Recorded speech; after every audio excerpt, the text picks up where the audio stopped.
Jai Shri Narayana. Here we start the Thank you, recording Mataji. and the screen sharing. We continue reading Bhagavad Gita. We were at Yes. chapter 14, verse 4. Yes. Yes. So, in whatever This is a very form. interesting verse, Mataji. Yes. Oh, yeah. This is a very interesting verse because it raises the concept of the mother goddess, doesn't it, Yeah. Mataji? There, because and its central importance in all ancient cultures, but obviously in Hinduism and Sanatana Dharma, because he's clearly saying there, Shri Krishna, that all beings are children of the Supreme Mother. Yeah. So it then means that there's a clear disconnect between those paths who like to remove the significance of the mother goddess from the sadhana, if that makes sense there, Mataji. Yeah. Actually, those those groups are heavily influenced by the Abrahamic ideologies because the patriarchal ideologies did exist even before the Abrahamic revolution, if we want to call it that. But they were not so prominent. They were not so toxic. Because even, for example, all the Azuric groups, they tend to connect with the Mother Goddess because Mother Goddess Bhairavi and Bhairava are very compassionate. Yes. So they even accept the Asuras. Yes. Rakshasas and whatnot. But they have an ambivalent approach. So, for example, the first really Azuric culture that we know of, the patriarchal Azuric imperialistic culture, is the Assyrian, who actually worship the god of the supreme god of their pantheon is actually called Ashur, which is like kind of in your face. Ashur, okay, which is connected with the Ahura Mazda of the Parsis, the Zoroastrian tradition. Now, in the Assyrian culture that took over the Mesopotamia, the main god was Ashur, who was also assimilated with Marduk. And Marduk became the supreme god because he killed the mother goddess, Tiamat. Oh, right. He killed the mother goddess. Is that right, basically? Tiamat. Right. And is that linked to what happened with Yahweh later on, Mataji? Yeah. So, Ashur, Marduk, was also called Baal. Baal that makes sense. literally means the Lord, powerful, which is also connected with the Sanskrit root Baal, Balam Balavatam Asmi. So there was a lot of terminology that from Sanskrit, from the Vedic tradition, filtered westward. They called Indo-European, but it actually filtered through the Zoroastrian migrations. The Zend-Avesta contains a lot of Sanskrit terms, albeit turned upside down. So the great Asura becomes the supreme god. The Devas become the devils. So the Arya become the followers of Zoroaster. While in the original meaning, the Aryas in the Vedic tradition were just people who followed the principles of Dharma and Vidya, the Varnashrama system.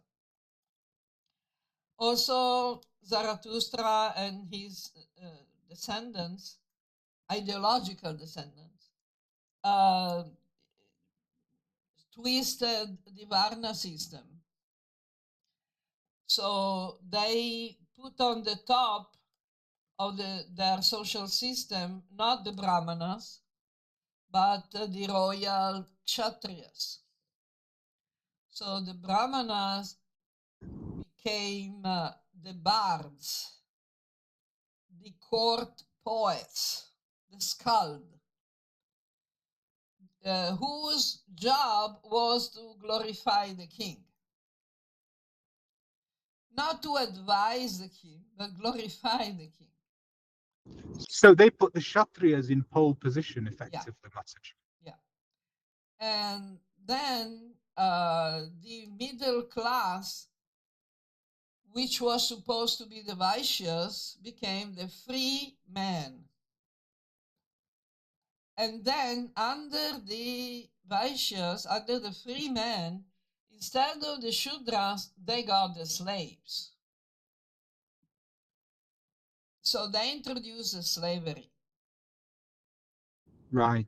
Which is not there in the Vedic system because the Shudras are not slaves. But the idea of slavery became so ingrained in the, we can call it Western culture, that the colonial Indologists couldn't understand what Shudra meant. So they automatically translated as slave. And sometimes, and also that formed the basis of the Aryan invasion theory, where exactly. The Shudras, the dark-skinned, were subjugated by yes, were slaves. And in fact, in the Zoroastrian tradition, because the Asuras like to exploit people. They don't care about the feelings of people. They don't have compassion. So, of course, they were, they established the idea that the higher you are in the social system, the more you are entitled to exploit. The more rights you have and the less duties you have. And everything is organized to control the people, to conquer territories, to conquer peoples, to loot, and the idea of looting is... But Mataji, it's quite interesting.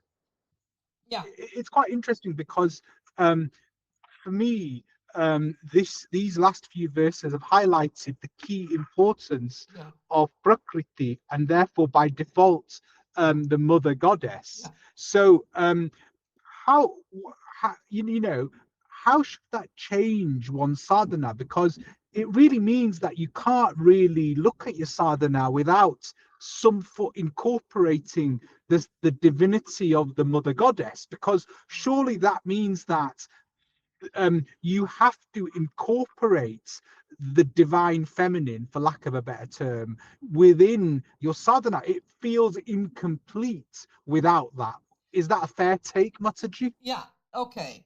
Now, if we actually study the Vedic knowledge, not only through Gita, but through the Upanishads, for example, the Vedic theology very clearly states that the Shakti man can never be separated from the Shakti. The Shakti is the power of manifestation. Without Shakti, God is literally powerless. Has no power, no form, no name, nothing. And it's not even existing. It's not, because even the non-manifested state already includes both the Purusha and the Prakriti. The Brahman here, it's a Mahat Brahman. Here, even at the level of Brahman, the Mahat Brahma is the Yoni. So Brahman is not male, masculine. It's both male and female. And this is also stated in the Veda Sanhitas. There are hymns that say you are both male and female. So this concept is much more fundamental than just adding the mother goddess to a pantheon. The mother goddess is God. God is the one, means both male and female. The problem is that we have been exposed to a very materialistic idea of God, which presents various personalities of God like independent, limited personalities. So the idea of pantheon is stupid, because Yes, it gives the idea that there is a number of different gods, separate and independent, fighting between each other. And they're all trying to get the prominence to control the human beings. Now, I think yeah. I think that the key principle, and again the perspective changing thing for me, was that therefore this means that Purusha and Prakriti are equal. They're equal partners. They're not. It's not a question, so to speak. It's not a question of. They're even more than equal partners. They're one. Yes, exactly. But but what I'm saying is to regard them as equal partners is a step above what sadly a lot of people do, which is unfortunately in certain organizations and circles, it's regarded as an inferior, at best, it's regarded as an inferior energy. Well, at best it's, well, that's probably even... And because they have the idea that the wife is inferior to the husband, they think that the wife of God is just, the possession of God. God owns. I mean, I had this view that it was an inferior energy. I also had this view that it wasn't even transcendental; it was material. So, there's all sorts of misconceptions, sadly, as a result of this conditioning. Whereas I think what we're saying here is Purusha and Prakriti are one. For lack of a better term, they are equal partners. Without Prakriti, Purusha is just the force. It's just intention without manifestation. Because Shakti is the force. Without Prakriti, it's just intention. Without Shakti, Purusha is nothing. Nothing. Yes. Does not exist. Yes. But sadly, what's happened, Mataji, is because, and this relates back to our discussion yesterday, where we talked about nirguna and saguna, because there's this viewpoint that saguna is quote unquote superior or quote unquote easily understandable than nirguna. People then go along the saguna route, and the saguna route is the boy with the flute. So therefore that becomes that. No. That is due to the misconception that guna applied to God means material qualities. And that's a big misconception. Saguna doesn't mean with the sattva, rajas, tamas. Because if the Atman is beyond the gunas, what to speak of the Paramatman, of Bhagavan? The Brahman is beyond the gunas. So the gunas, when we speak about Saguna Brahman, doesn't mean the material Brahman. It means gunas, spiritual qualities. The manifestations of the Supreme, the avatars, Bhagavan, they're not material. This is the problem of so-called Mayavadis. They don't understand that the qualities of God are not material. Saguna doesn't mean that God is subject to the material gunas. So the gunas, when we speak about Saguna Brahman, we are talking about spiritual qualities, spiritual forms, spiritual names, spiritual activities, spiritual, whatever. That's why we say that the name, the forms, the activities, the qualities of God are non-different from God himself. Because they're not material. You see the big problem here. It's a huge problem.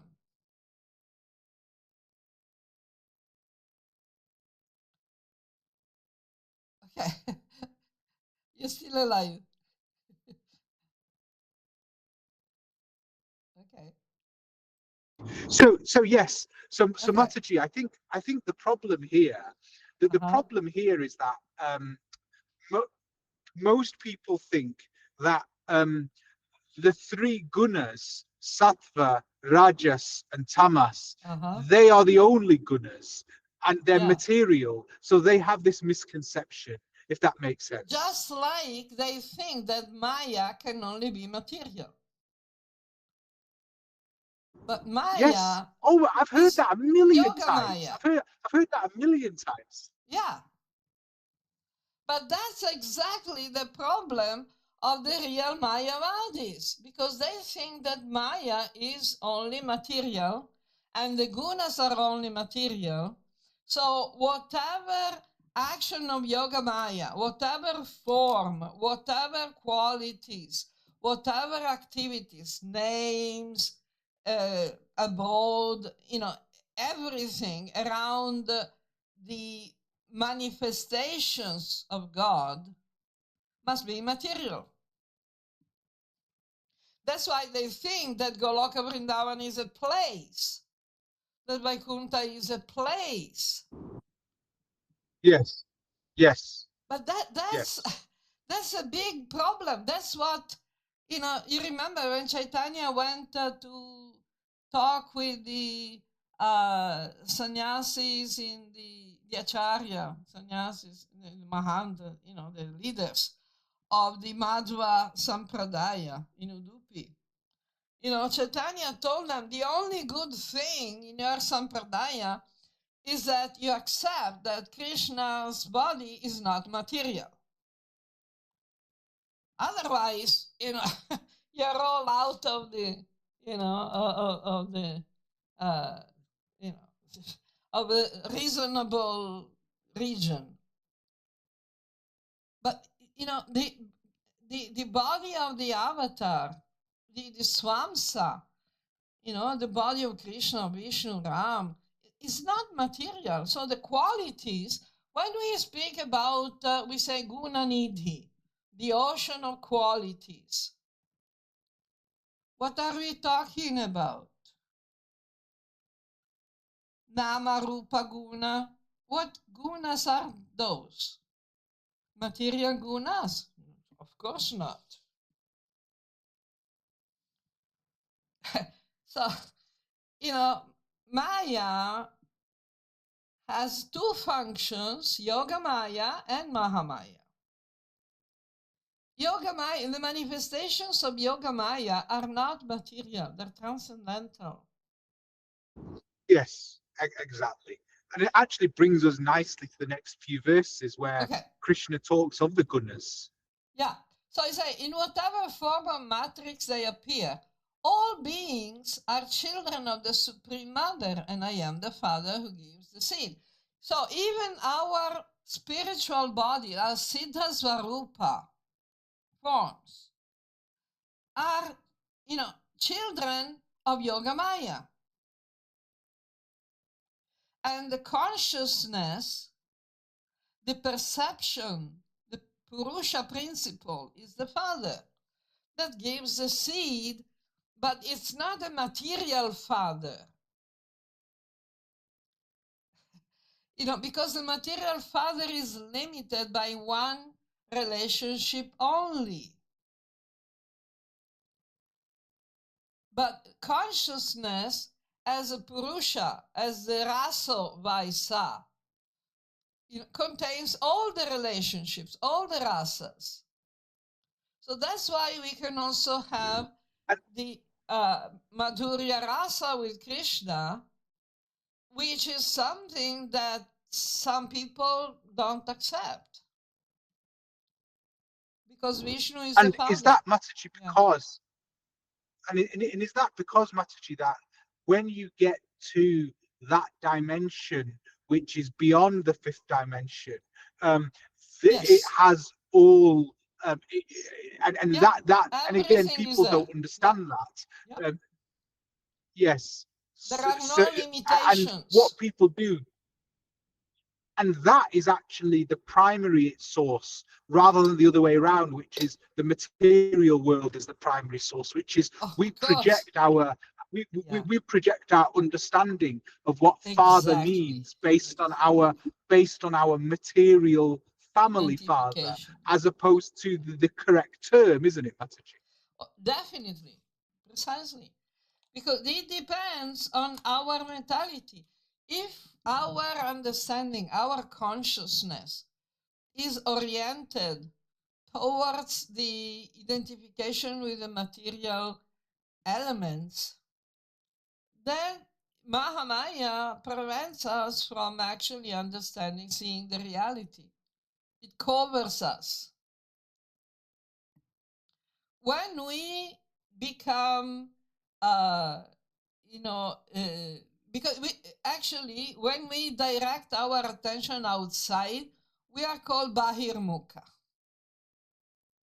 You heard about this Bahirmukha? No, but I know the term, but I don't know it in detail. Bahir means outside. Yes, the Hindi for that is Bahar, which is similar. Bahir, yeah. So Mukha means face. So we are facing outside. Is the what Bhaktivedanta Swami was called the centrifugal force. Because we are facing outside. So we go outside, we outwards. When we just turn around our consciousness, our attention, our meditation, our concentration, we become antarmukha. Means we turn towards inside. And inside is the center of existence. It's the centripetal force. It's always the same force. It's always the same Shakti, power. You understand? Yes, So the absolutely. Prakriti and Purusha, this is very interesting to understand. It's not just masculine, feminine and masculine in the material sense. That's very, superficial, very gross. It's and not. and Yeah. until very recently, that is what until Yeah. very recently, that was what my understanding was confined to, Yeah. effectively. Yeah. That's the It's understanding of not most taught. people. Yeah. It's not taught anything more than that in most circles, if truth be told, unfortunately. That's why I don't care much for those circles because they're stuck. They're Yes, stuck in their non understanding. They're stuck in the bodily concept of life. They are not on the transcendental level. They don't understand what the Atman Brahman is. They have a materialistic vision. So, okay, it's good if they, behave nicely, but they're not on the Brahma Bhuta. They're not on the transcendental level. Sorry, no problem. understood. Absolutely. So, Okay, this then next. brings us nicely to the next one. Yes. Okay. Now, now, what's really interesting here is Yeah. that you've said, obviously, what you say here, what your translation is sattva, rajas, tamas. These are the gunas manifested by the prakriti. Now, you'd be surprised that a lot of people don't know that they're manifested by the prakriti. A lot of people think that is the prakriti. The prakriti Yeah, is but some material Prakriti guna. Sambhava. Sambhava Yeah. means manifested, created, generated. Yes. Yes. Yes. They Yes. are confused by the idea that the Prakriti becomes the guna, the gunas. Yes, that's right. Absolutely. So again, I used to Yeah, think that the but three that's gunas, not a yeah, fact. Guna Mai means the mother of the gunas. The mother goddess creates the gunas. It's not that the gunas create the mother goddess. You go and see the mother goddess is transcendental. So how can she yes, be the material gunas? yes, absolutely. But that was again the take home point Yeah. from that first half, and then obviously the gunas here bind the eternal, the Atman to the body, in effect, Yes. there, Mataji.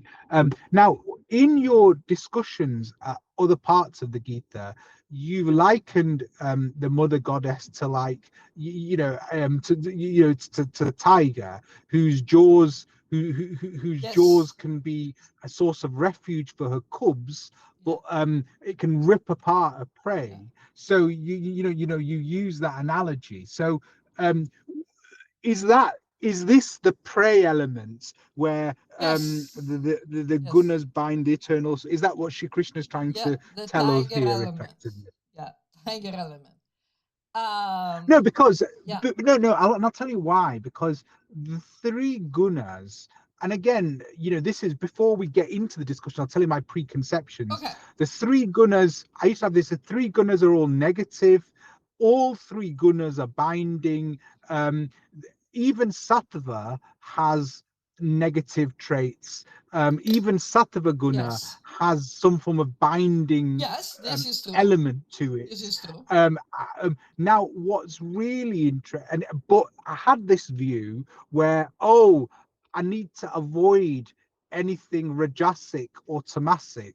Rajas meant passion, tamas meant darkness. But do you know, Rajas also is the thing that makes me work hard, yet I'm being told not to go You for cannot Rajas. avoid the gunas. Yeah, yeah, Your yeah. body But is made of gunas. Your mind is yeah, made. How can you avoid the gunas? Yeah, exactly. But you know what I mean, Mataji? I had this sort of Let very, me very make an example.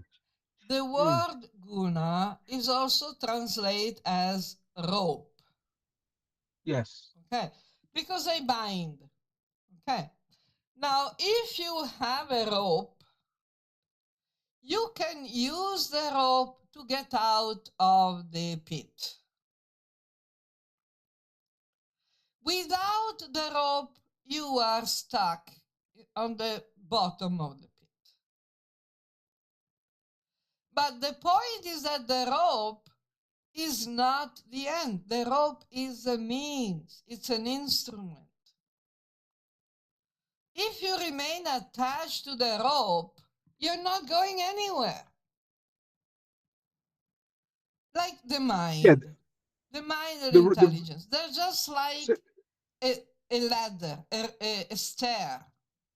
so the rope can be used to tie you up to your body, but at the same time it can be Yes, used as the means to get out of the hole you're in. exactly. And The so, body and yeah, the body yes. and the mind are required to develop our potential of perfect consciousness. That's why we Yep, go that through makes the sense. material world. Yep, that makes complete sense. Without the mind, you cannot develop the realization of Brahman. And without the body, you cannot control the mind. You cannot learn to control the mind. Let's make an example. I remember, I don't know if they still have it, but when I was a small child, they had this type of contraption to help the toddlers to learn how to walk. You know, it was a round thing with I know. little wheels. Yeah. And you put the toddler in the middle of it, basically. Exactly. And and it has a kind of you know, pants with holes for the legs. Yeah. They still have that. They still have that now. What's how is it called? What's it I called? don't know what it's called. Okay. My son, when my son was small, he went Yeah. in one, so I remember that. Exactly. Yep. So this is the gunas, the mind and the body, material mind and material body. It is useful to teach, to help the toddler to learn how to walk. But at some point, you have to outgrow it. You have to discard it. When you have learned how to walk properly and run and go around, if you still try to go around in this contraption, it's not going to help you anymore. Actually, it's going to be an obstacle. So we have to go beyond the gunas. You know, Naistragunyo bhava Arjuna. Arjuna, go beyond the gunas. But after you have realized the transcendence, not before that. Yes. Before that, you have to do Rishikesha Rishikena Sevanam. You have to use your senses, your mind, your body to engage in sadhana, to engage in study, in practice, in service. You know, it's like you say that the spiritual realization is beyond the words. It's beyond the study. You know, one cannot attain perfection just with the study of the Vedic knowledge. Yeah, but you have to go through that. Otherwise, where are you going? You don't know where you want to go. So it's not that by ignorance you can attain the realization, or by speculation and fantasy you can attain the proper realization. You have to study the books, and then after you have studied the books, you become nirganta. You go beyond the books. That's what Krishna is saying in Gita again. When you have gone beyond the swamp of illusion, everything that you've heard, everything you will still hear, will be, rather pointless, because you have realized, you have the realization, you see the reality. You're a tattvadarshi. But if you have no idea what tattva is supposed to be, you are going to confuse your mind with the tattva. But because Yes. how can you Yes. tell the I mean, difference? one of the first things. Well, I think one of the first things that I was taught is that you've got to transcend the gunas, but the question is, you're not taught where you're transcending. You're not taught what transcendence is. You're not taught what spiritual is. You don't even know who God is. You are expected to ignore the gunas, not transcend them. Yes. So, like, I heard one stupid guy who was, put in a very high institutional position just because he had a lot of money, and he was preaching that mantra means we have to liberate ourselves from the mind. We have to get rid of the mind. Then you become stupid, okay? Good, if you want to do that. Yeah, go to sleep. Liberation of the mind, it means that you liberate the mind, manastraya. You liberate the mind from the conditionings. It's not that you get rid of the mind. You cannot get rid of the mind. You can just bury it under, a ton of tamas. But that doesn't mean it has gone away. You see the problem here? It's not that you become transcendental because you stick a label on your t-shirt, transcendental. If you write the word transcendental on your t-shirt, you will not become transcendental. You just have a label. That's not the real thing. But because people are not trained to use the intelligence, they're trained to accept the authority blindly. And if they accept as authority someone who is not realized, who say, oh, I don't need to be realized, I just repeat what my guru said. And you think you're repeating what your guru said, but you didn't understand what he said. So, from generation to generation, the connection, the yoga is lost, destroyed. Yoga nashta. So that's where we are, unfortunately. Okay, well, that's a good introduction to the gunas, but let's we can then move on to the next verse. Sure. Okay. O sinless Arjuna, among these, the contact with sattva through association binds to purity, illumination, freedom from defect, happiness, and knowledge. This is the best rope of the ladder. So, through purity, very interesting, illumination, freedom from defect, happiness, and knowledge, we can pull ourselves easily out of ignorance and stupidity and conditionings. But Mataji, I've got a question for you. A question for you. Shoot. Based on this. And can you please and this sounds so stupid, but I'm going to ask it anyway. Okay. Can you define what is sattva? Can you define what's, because people get confused as to what sattva is. Yeah. Does sattva equate to spirituality, or is it just is it what is sattva, Mataji? Because there's this Okay. tendency to say, oh, Okay. no, you'll laugh when you hear Dictionary. this. You'll laugh when you hear this because Yeah. you'll laugh. No, but you'll laugh when you'll hear this because Yeah. people use this as a tool But they to have no insult idea people. what Oh, sattva I'm means. Yeah. sattvic. Yeah. Yeah, I'm sattvic. That's very sattvic. That's a sattvic activity.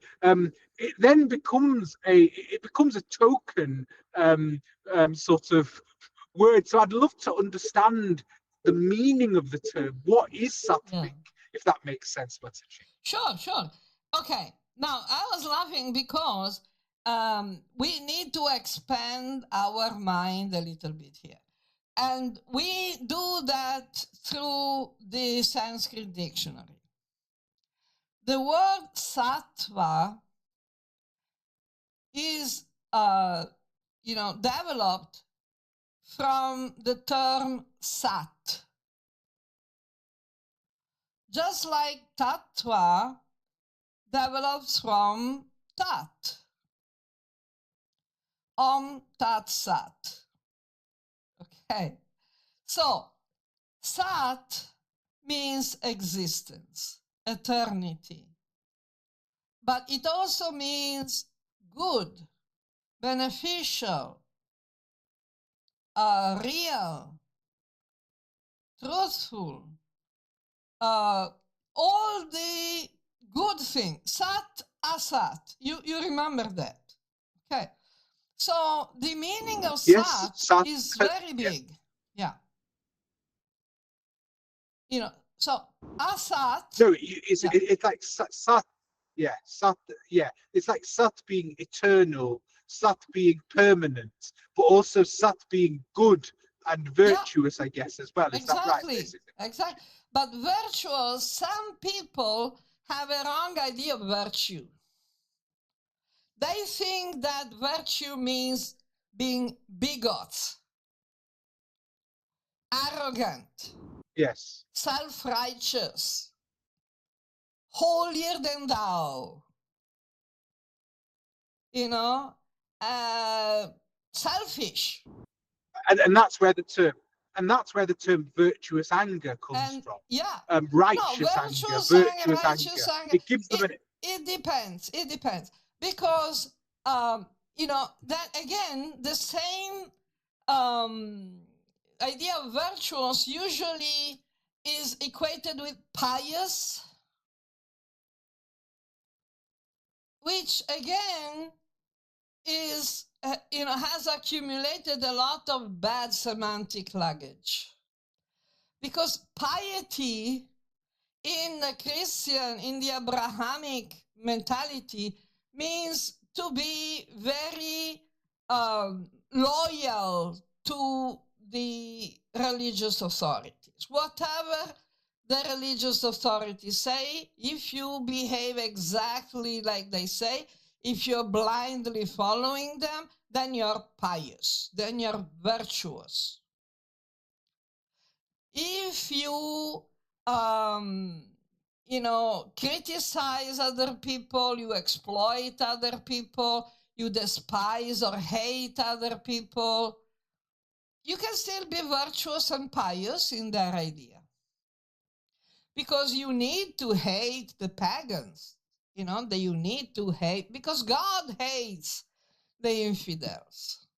So in order to be pious and virtuous, you need to hate those who are not from your group.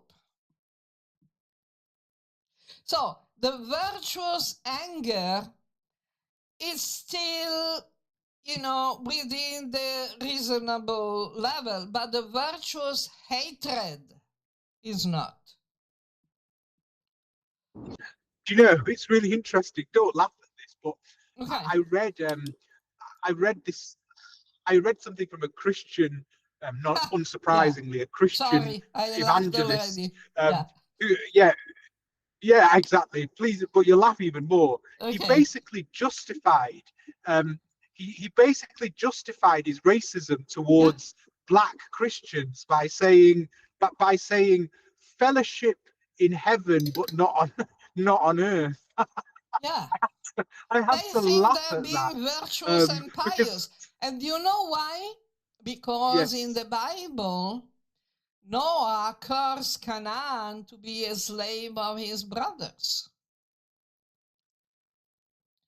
For in the same way, up to quite recently, medical doctors refuse to alleviate the pain of women in childbirth because God,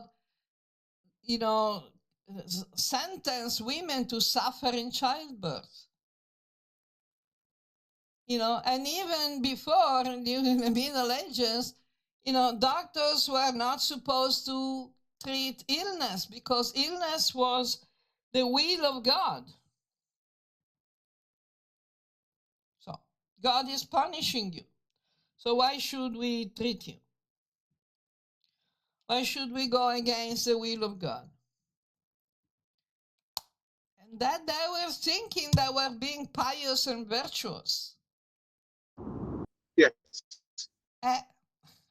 This is a problem, but that's not sattva.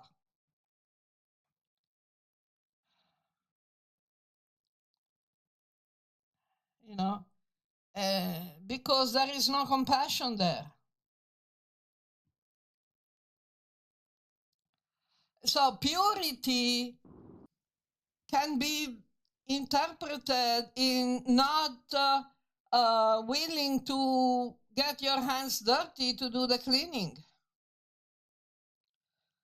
Like some Brahmins, so they will not touch, Yes. things, so they live in the field. Oh, I'm so pure, I never need to take bath. I'm so pure, I don't get my hands dirty in cleaning the house or the temple. You see? So sattva can slide into tamas. Yeah. Yes, exactly.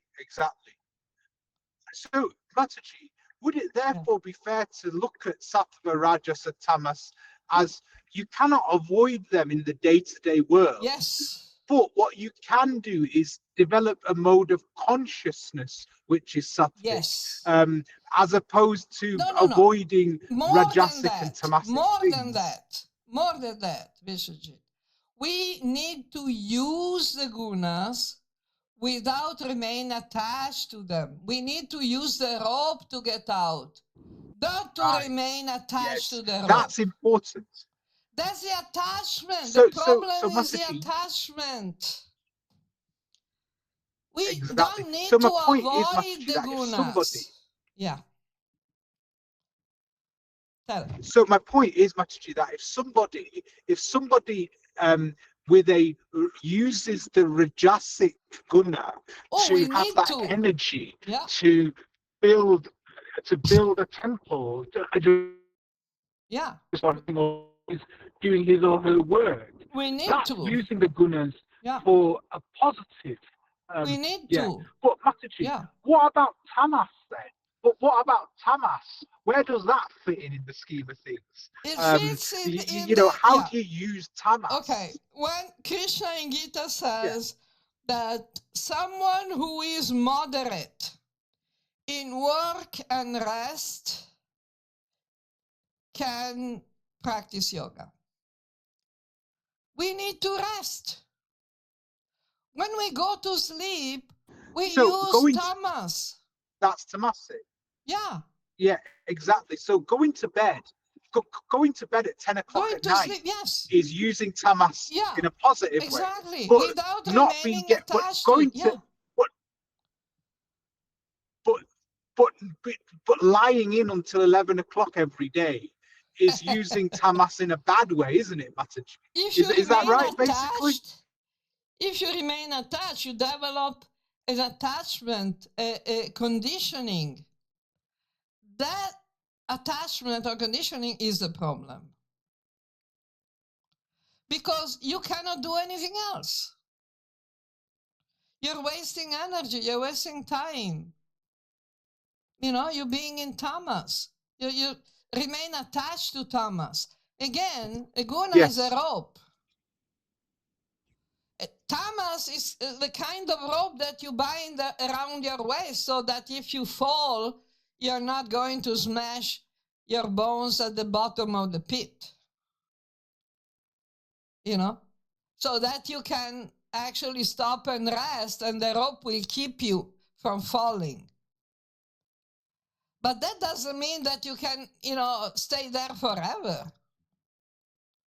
It's not intelligent.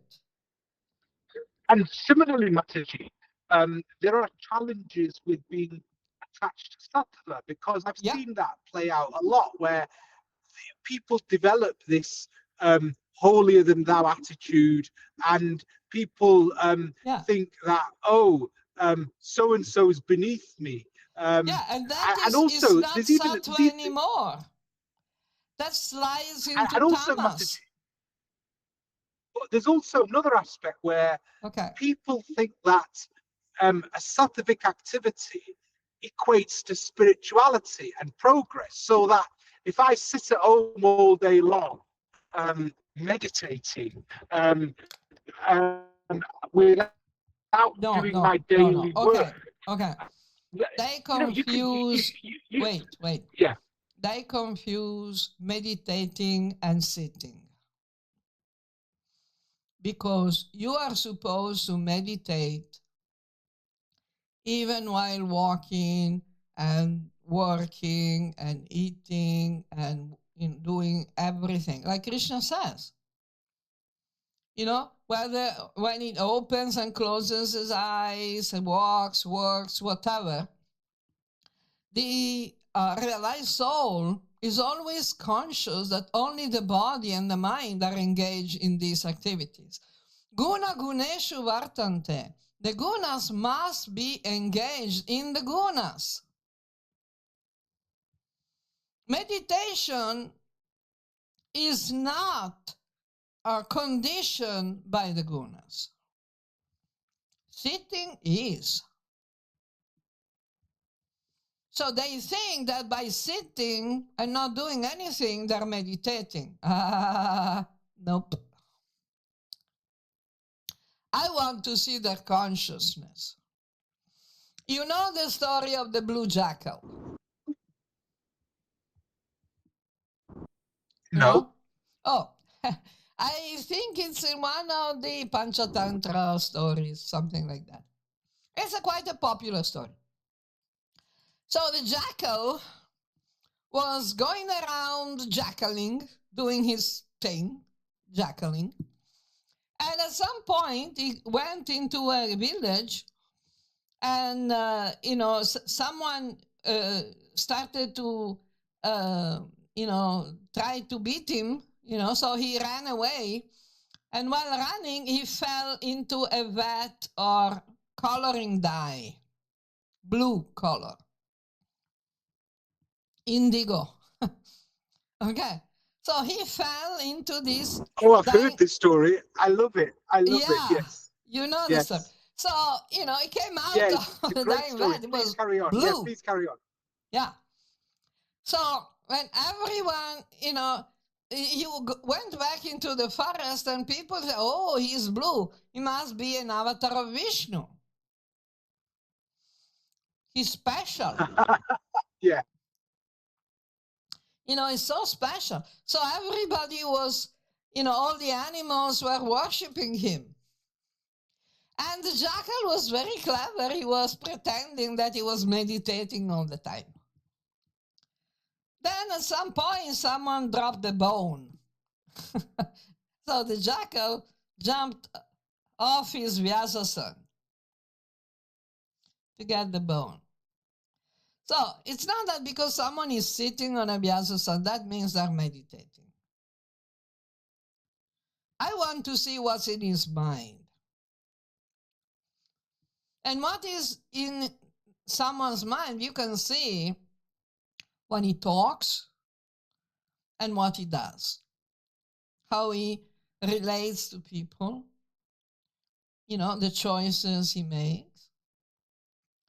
Because meditating is, must be actual meditation, not just sitting and pretending that you are saint.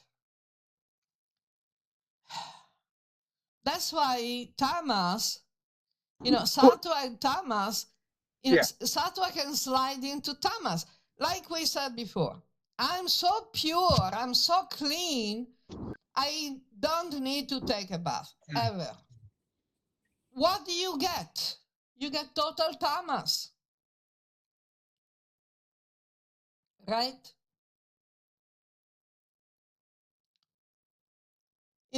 I'm meditating.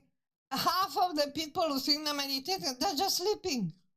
That's why they even invented the yoga nidra, the nidra yoga. Go to sleep and that's yoga. Okay, sure. It doesn't work like that. Because when sattva is not used to get you out of the... Tell. Oops. Krishna told Arjuna, when Arjuna wanted to go off and become a recluse, Krishna said, actually, no, I want you to fight. So that's the prime example of how a so-called sattvic state isn't necessarily what it seems all the time. Because Arjuna was at risk. Arjuna was at risk of being bound to it. He was at risk of being attached to it, isn't it? Is that right, Mataji? Exactly. Because guna guneshu vartante. We need to engage the gunas in the gunas for a higher purpose. We are the instruments of the mission of, the Atman. If we get stuck with the ropes, even if it is a good rope, it's still a rope. We need to use the ropes to get out of the bodily concept of life, a materialistic concept of life. Okay. Yes. So, this is the point. Yeah, I can see that the connection is still a bit lousy. Okay. So, okay. Yeah, we can continue. So, the rajas, oops, can you hear me? You logged off there, Mataji, briefly. Yeah, I know. I'm still logged off. Carry on. It's weird because but anyway, as it happened, it reached the end of the hour anyway. But I think it's been a wonderful discussion, and I think we can pick up on this. We can pick up on the next verse, our next discussion. So again, Mataji, I'd like to thank you for your seva. Definitely, Mataji. Thank you. Jai Shri Narayan. Jai Shri Narayan. Jai Shri Narayan.